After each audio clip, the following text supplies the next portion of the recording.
शिक्षा व्यवस्था को स्वदेशी बनाना चाहते हैं। अभी जो शिक्षा हम लेते हैं वो मैकॉले की है। मैकॉले ने जो पाठ्यक्रम तय किया वही हम पढ़ते हैं, और दुर्भाग्य से मैकॉले जो पाठ्यक्रम हमको दे गया वो इतना रद्दी और बेकार का है जो जिंदगी में कभी काम नहीं आता। हम पढ़ते हैं, रटते हैं, कक्षा में जाकर उल्टी करते हैं। कॉपी पे लिखना माने उल्टी करना। 100 में से 96 नंबर ले आते हैं। अब उसका शहद लगा के चाटें तो क्या निकलता है उसमें से? 96 नंबर। जिंदगी में काम नहीं आती वो शिक्षा। मैं मेरा उदाहरण देता हूं, सालों साल मैंने पढ़ाई की, मेरा जीवन खराब किया। मैं नहीं पढ़ता तो बहुत अच्छा होता। जितने साल मैंने पढ़ाई की, जितना पैसा मेरे माता पिता ने मेरी पढ़ाई पे खर्च किया, जितना पैसा मेरे ट्यूशन पे मेरे माता पिता ने खर्च किया, अगर मैं पढ़ने नहीं जाता वो सब पैसा बचता और मैं उससे कोई धंधा और व्यापार करता तो करोड़पति होता। क्या पढ़ाई हुई है मेरी? मैंने बचपन में पढ़ा x + y whole square is equal to x square plus 2xy plus y square, x minus y whole square is equal to x square minus 2xy plus y square. अब मेरे समझ में नहीं आता कि करूं क्या इसका मैं मेरी जिंदगी में।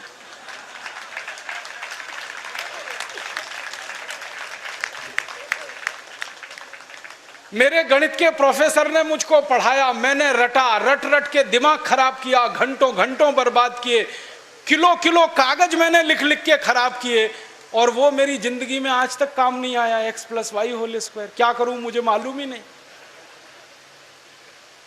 मेरे गणित के प्रोफेसर को एक दिन मैंने कहा कि आपने मुझे ये क्यों पढ़ाया x + y होल स्क्वायर, मेरी जिंदगी में तो काम नहीं आया। तो मेरे गणित के प्रोफेसर कहते हैं, यार काम तो मेरे भी नहीं आया, मुझको किसी ने पढ़ाया, मैंने तुमको पढ़ाया। ये भेड़िया धसान क्यों चला रहे हो इस देश में? जो काम नहीं आता वो क्यों पढ़ा रहे हो इस देश के बच्चों? बचपन में मुझे पढ़ाया गया अमेरिका का पहला राष्ट्रपति कौन, क्या करूं इसका? मान लीजिए मुझे मालूम है अमेरिका का पहला राष्ट्रपति जॉर्ज वॉशिंगटन, करूं क्या? मालूम है मुझे, क्या करूं इसका? मैं सब्जी खरीदने जाता हूं बाजार में, सब्जी वाले को कहता हूं देखो मुझको मालूम है अमेरिका का पहला राष्ट्रपति जॉर्ज वॉशिंगटन था, वो सब्जी देगा क्या मुझे? फालतू में रटा रटा के मेरा दिमाग खराब कर दिया। अमेरिका का पहला राष्ट्रपति कौन? और मुझे इतना दुख होता है, तकलीफ होती है कि कोई मुझे ये पूछना शुरू करे कि तुम्हारे परिवार का पहला राष्ट्रपति कौन? मुझे नहीं मालूम। मेरे परिवार के राष्ट्रपति से मतलब मेरे दादा, दादा के दादा, दादा के दादा, दादा, कहीं से हमारा कुल शुरू हुआ ना, तो मेरे कुल का पति माने मेरा पहला पिता, वो कौन नहीं मालूम। और अमेरिका का पहला राष्ट्रपति मालूम है। और मुझे तो इतना दुख होता है कि अमेरिका का पहला ही राष्ट्रपति नहीं मालूम, 250 राष्ट्रपति मालूम है मुझे उनके, और मेरे कुल के 2.5 आदमी के नाम नहीं मालूम मुझे। मेरे पिताजी का नाम मालूम है, उनके पिताजी का, उसके आगे बढ़ता हूं तो सब ब्लैंक हो जाता है, याद ही नहीं मुझे। क्या करना है ऐसी शिक्षा से? काम की क्या है ये? बचपन में मुझको पढ़ाया कनाडा का क्लाइमेट कैसा, कनाडा का, भारत का नहीं, कनाडा का। कनाडा की जलवायु क्या है, क्या करूं उसका कनाडा की जलवायु का? मैं तो कभी कनाडा जाने वाला नहीं, कनाडा मेरे घर में कभी आने वाला नहीं, उसकी जलवायु पढ़ के करना क्या है? मैं शिवपुरी में रहता हूं, मैं भोपाल में, ग्वालियर में रहता हूं, मुझे शिवपुरी की जलवायु मालूम है तो कुछ काम आने वाली है, कनाडा की जलवायु क्या काम आने वाली है? कभी जिंदगी में मौका मिला कनाडा जाने का, जिसका कोई दूर दूर तक संभावना नहीं है, तब जाके वो बात कभी काम आएगी। उसके लिए रट रट के, पढ़ पढ़ के दिमाग खराब कर दिया घंटों घंटों। ऐसा फालतू इतिहास पढ़ाया। अकबर बड़ा महान था, होगा, मैं क्या करूं? अकबर महान था, ठीक है, मैं क्या करूं उसका? मेरी जिंदगी में उससे क्या फायदा होने वाला है अकबर की महानता से? मतलब मैं कहना यह चाहता हूं कि जो ज्ञान हम ले रहे हैं हमारी शिक्षा में, वो जिंदगी में कभी काम नहीं आता। आप ईमानदारी से अपने बारे में एक दिन ये करना, मेरी बात है इसलिए नहीं, आपने जो जो पढ़ा है अपनी जिंदगी में याद करो, उसमें से कितना आपके काम आया। शायद आप 100 का नंबर निकालेंगे तो 5 भी काम नहीं आया, 5% भी काम नहीं आया। जो काम नहीं आया पढ़ा क्यों, फिर रटा क्यों उसको? और आप ऐसे सोचो, दूसरा उल्टा सोचो कि हमने जितना पढ़ा वो कितना हमें याद है।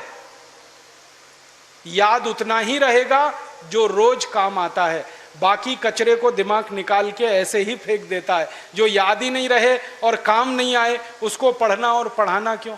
तो मैंने सोचा कि शिक्षा व्यवस्था बदलना बहुत ज़रूरी है। हमारे बच्चों के ऊपर इतना बोझा हो गया है, इस बोझे ने बच्चों को ख़त्म कर दिया। कभी कभी तो मुझे इतना अफसोस होता है, अखबारों में खबर पढ़ता हूँ 12वीं कक्षा का रिजल्ट आया, इतने बच्चों ने आत्महत्या कर ली। क्यों? फेल हो गए। बच्चे थोड़ी फेल हुए हैं, परीक्षा की पद्धति फेल हुई है हमारी, बच्चे फेल नहीं हुए। बच्चों के बारे में तो सारी दुनिया कहती है कि वो तो कच्ची मिट्टी के घड़े के जैसे हैं, जैसा आप शेप दोगे वैसे हो जाएंगे। हमारे बच्चों को हमारे अध्यापक और परीक्षा वाले शेप नहीं दे पाए, इसलिए परीक्षा पद्धति फेल हुई है, बच्चे फेल नहीं हुए। मुझे तो कई बार ये कहने के मन करता है कि बच्चों को फेल करने वाले अध्यापकों को फेल करना चाहिए, क्योंकि उन्होंने पढ़ाया नहीं ठीक से, समझाया नहीं बच्चों को ठीक से। और इस शिक्षा पद्धति में क्या भेड़िया धसान है।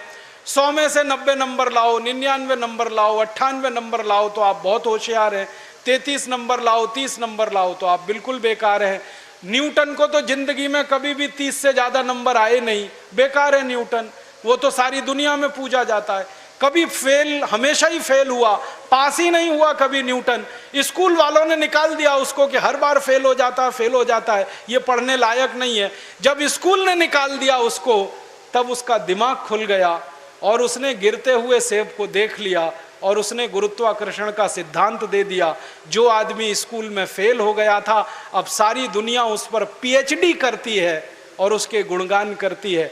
माने फेल और पास होने से किसी व्यक्ति के जीवन का कोई लेना देना नहीं। आप आइंस्टाइन की अगर कहानी पढ़ोगे तो आइंस्टाइन तो 9 कक्षा के आगे पढ़ नहीं पाया कभी, निकाल दिया स्कूल ने उसको, क्योंकि वो कुछ और सोचता रहता था।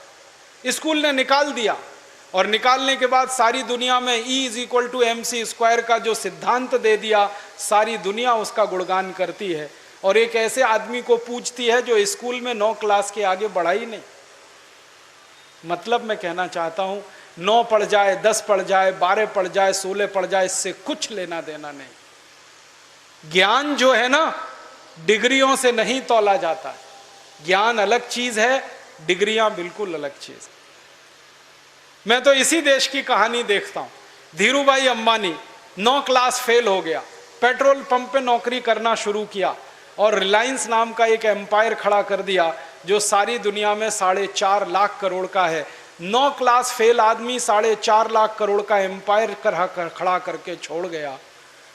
इसका माने ज्ञान का डिग्री से कोई संबंध नहीं है। घनश्याम दास बिरला 4 क्लास पढ़े, स्कूल और गांव छोड़कर निकल गए, लोटा लेकर कलकत्ता पहुंच गए और इतना बड़ा खानदान बना दिया, बिरला एम्पायर, जो आज लाखों करोड़ का है। 4 क्लास पास आदमी ने किया। बिरला जी कहा करते थे कि क्लास पास करना कोई महत्व की बात नहीं है जीवन की तुलना में। तो हम जीवन को जीने वाली शिक्षा हमारे विद्यार्थियों को दें, ऐसी शिक्षा व्यवस्था हम बनाएं जिसमें डिग्री का महत्व ना हो, ज्ञान का महत्व हो, परीक्षा का महत्व ना हो, सीखने का महत्व हो। पढ़ाने का महत्व नहीं हो, सिखाने का महत्व हो। अध्यापक भी सीखें, विद्यार्थी भी सीखें, दोनों सीखने की प्रक्रिया में आगे बढ़ें। ऐसी एक शिक्षा व्यवस्था हम बनाना चाहते हैं और ये पूरी शिक्षा व्यवस्था मातृभाषा पर आधारित होगी, ये अंग्रेजी पर आधारित नहीं होगी।